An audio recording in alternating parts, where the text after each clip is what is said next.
L'éditorial du Figaro. La carpe et le lapin par Yves Tréhard. Jusqu'au bout, il ne s'est pas avoué battu. Jusqu'au bout, il a tendu la main. Jusqu'au bout, il a tenté sa chance pour que le pays ne sombre pas davantage dans la crise. Ainsi va Michel Barnier qui était encore mardi soir à la télévision. Ouvert, droit et digne avec ses faux ergoliens. Ses adversaires peuvent-ils en dire autant? Voir le Rassemblement national associer ses voix à celles du nouveau Front populaire pour faire chuter le Premier ministre donne une image beaucoup moins flatteuse de la politique.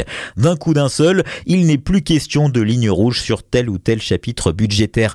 Les interminables marchandages sur la revalorisation des retraites ou le remboursement des médicaments apparaissent soudain pour ce qu'ils sont, des prétextes, car le fond de l'affaire est bien ailleurs. Marine Le Pen et ses députés devraient voter ce soir le texte de la motion de censure de la gauche qui accuse le gouvernement d'être complice du RN et de sa politique anti-migratoire.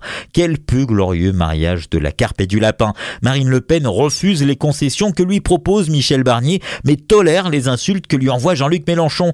Le réquisitoire, certes sévère, du 13 novembre dernier, demandant son inéligibilité pendant 5 ans, est passé par là. Sa quête de respectabilité pour élargir son électorat s'est aujourd'hui effacée devant l'urgence d'une présidentielle, de peur qu'elle soit empêchée en 2027. Élection anticipée que réclame à corps et à cri le chef des Insoumis.